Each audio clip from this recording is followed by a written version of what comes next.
আসসালামু আলাইকুম, welcome to my channel tech talk. আমি প্রতিদিনের মতো আজকে আবারও নতুন আরেকটি ভিডিও নিয়ে এসেছি।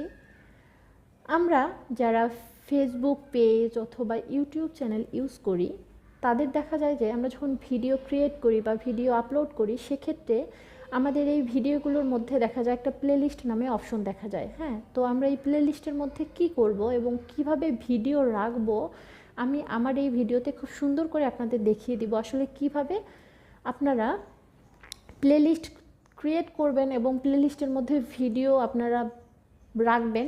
খুব সুন্দর করে আমি দেখিয়ে দিব। আপনারা সেটা দেখার জন্য অবশ্যই ভিডিওটি শেষ পর্যন্ত ওয়াচ করবেন। তো ভিডিওতে যাওয়ার আগে আমি বরাবর একটাই রিকোয়েস্ট করি, যারা আমার ইউটিউব থেকে ভিডিওগুলো দেখেন তারা অবশ্যই চ্যানেলটিতে সাবস্ক্রাইব করবেন, এবং যারা ফেসবুক পেজ থেকে দেখেন তারা অবশ্যই ভিডিওতে দেখার জন্য আমার ফেসবুক পেজে ফলোইং দিয়ে রাখবেন। আর যারা অলরেডি ফলো এবং সাবস্ক্রাইব করে দিয়েছেন তাদের অসংখ্য ধন্যবাদ। তো চলুন কথা না বাড়িয়ে আমরা মূল ভিডিওতে চলে যাই। প্লেলিস্ট তৈরি করার জন্য আপনাকে অবশ্যই আপনার ইউটিউবে চলে যেতে হবে। ইউটিউবে গিয়ে আপনাকে ইউটিউবে আপনার নিজস্ব চ্যানেলটি, মানে আপনি যেই চ্যানেলের ভিডিওকে প্লেলিস্ট তৈরি করতে চান সেটাকে, সেই চ্যানেলটিকে আপনাকে এখানে অ্যাক্টিভ করতে হবে। দেন আপনি এই চ্যানেলে আপনার ইউটিউব চ্যানেলের আইকনটাতে প্রেস করবেন। করার পর আপনি ইয়োরস ভিডিওতে চলে যাবেন, মানে আপনার ভিডিওগুলো যেখানে আছে সেখানে চলে যাবেন। দেন আপনাকে এই যে ভিডিওতে আসতে হবে। ভিডিওতে আসার পর আপনি দেখতে পাচ্ছেন এখানে ভিডিওগুলো। সেই ভিডিওগুলোর মধ্যে আপনি ধরুন যে ভিডিওটিকে প্লেলিস্টের আওতায় নিয়ে আসতে চান, প্লেলিস্ট করতে চান, ধরুন আমি এই ভিডিওটা প্লেলিস্টের মধ্যে রাখতে চাই, তা সেটাকে আপনি কি করবেন? আপনার যদি এই দেখুন এই যে 3 ডট দেখতে পাচ্ছেন, এই 3 ডটে আপনাকে ক্লিক করতে হবে। দেন দেখতে পাচ্ছেন উপরে লেখা আছে সেভ টু প্লেলিস্ট। ওকে, এখানে আপনাকে ক্লিক করতে হবে। ক্লিক করার পর দেখতে পাচ্ছেন এখানে আমার এখানে একটি জিনিস দেওয়া আছে, সেটা হচ্ছে টিপস অ্যান্ড ট্রিক্স। ওকে, আমি কিন্তু আগে একটি প্লেলিস্ট তৈরি করে রেখেছি। ওকে, এখন আমি যদি চাই যে আমার এই ভিডিওটি আমি এই টিপস অ্যান্ড ট্রিক্সের মধ্যে রাখবো, তাহলে আমি এটাতে এভাবে ক্লিক করতে হবে। করার পর আমাকে ডান করে দিতে হবে। ওকে, ডান করে দিলে আমার ভিডিওটি কিন্তু ওখানে চলে গেছে। এখন আমি ধরুন নিচে এভাবে স্ক্রল করে দেখিয়ে দিচ্ছি।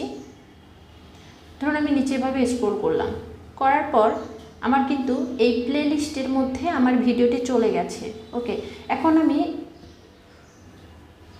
আরেকটা জিনিস দেখিয়ে দিচ্ছি যে যারা নতুন করে প্লেলিস্ট তৈরি করতে চাচ্ছেন তাদের ক্ষেত্রে কি করবেন, তাই না?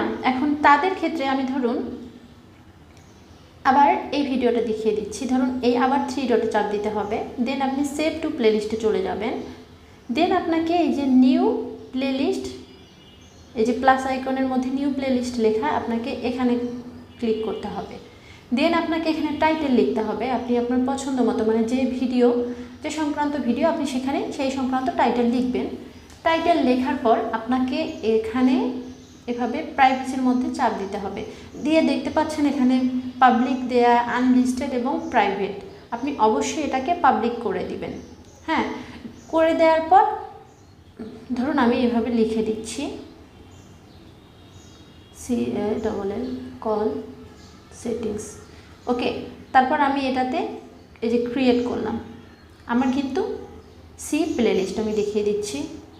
দেখুন আমার কিন্তু এই যে প্লেলিস্ট এর আওতায় আমার এই ভিডিওটি চলে এসেছে। ওকে, এখন আমি যদি প্লে অল করি তাহলে আমার কিন্তু এখানে এই ভিডিওটি প্লে হবে। এখন আমি এখানে এই প্লেলিস্টের আওতায়, মানে এইটাতে আমি এই কল সেটিংসের মধ্যে যে আমার কল সংক্রান্ত ভিডিওগুলো রয়েছে, আমি কিন্তু এই 3 ডটে চাপ দিয়ে এই ভিডিওগুলো, সমস্ত ভিডিও আমি এখানে প্লেলিস্টের মধ্যে রেখে দিতে পারি। ওকে, এখন আমার এই যে ভিডিওটা প্লেলিস্টে আসছে, এখন আমি আমার যে ভিডিওটা আমি প্রথমে আপনাদের দেখিয়ে দিলাম যে প্লেলিস্টে আছে, সেটাতে আমি যাচ্ছি। আমি যে প্লেলিস্টটা তৈরি করলাম, এখন আমি আপনাদের দেখিয়ে দেবো যে আসলে আমার প্লেলিস্টটা অ্যাকচুয়ালি তৈরি হয়েছে কিনা। ওকে, এখন তার জন্য আপনাকে চলে যেতে হবে হচ্ছে আপনার এই চ্যানেলটার আইকনে ক্লিক করবেন, আপনাদের জাস্ট দেখানোর জন্য। ক্লিক করার পর দেখতে পাচ্ছেন এখানে হোম, তারপর ভিডিওস, শর্টস, তারপর হচ্ছে প্লেলিস্টেস। আমি প্লেলিস্টে ক্লিক করলাম, দেখুন আমার প্লেলিস্টের আওতায় দুটি কিন্তু প্লেলিস্ট তৈরি হয়ে গেছে। এখানে আছে 2টি ভিডিও এবং এখানে আপনাদের সামনে যেটা আমি তৈরি করে দেখালাম নতুন করে, সেটাতে আছে একটি ভিডিও। ওকে, আপনারা কিন্তু চাইলে এখান থেকে নতুন করে আরও বিভিন্ন ধরনের ভিডিও আপনি এখানে কিন্তু অ্যাড করতে পারেন। ওকে, সরি, এখান থেকে আপনি ডিলিটও করতে পারেন, এই যে এখান থেকে ডিলিট হয়ে যাবে। আপনি এখানে বিভিন্ন ধরনের ভিডিও কিন্তু আরও অ্যাড করতে পারেন, মানে আপনার যে ভিডিওগুলো আছে আপনার লিস্টের মধ্যে আপনি চাইলে সেই ভিডিওগুলোতে যেভাবে আমি যে সিস্টেমে দেখিয়ে দিলাম সেই সিস্টেমে আপনি ভিডিওগুলো এখানে আপনি আবার নিয়ে এসে রাখতে পারেন। যে প্লেলিস্টে আমার এখানে 2টি ভিডিও রয়েছে, আমার এই যে দেখতে পাচ্ছেন এখানে কিন্তু 2টি ভিডিও আছে। হ্যাঁ, এখন আপনি এভাবে আপনার প্লেলিস্ট তৈরি করবেন। তো আশা করছি ভিডিওটি আপনাদের অনেক ভালো লেগেছে। আজকে এখানেই বিদায় নিচ্ছি, আবার নতুন কোনো ভিডিও নিয়ে দেখা হবে আপনাদের সাথে। সে পর্যন্ত সকলে ভালো থাকবেন। আল্লাহ হাফেজ।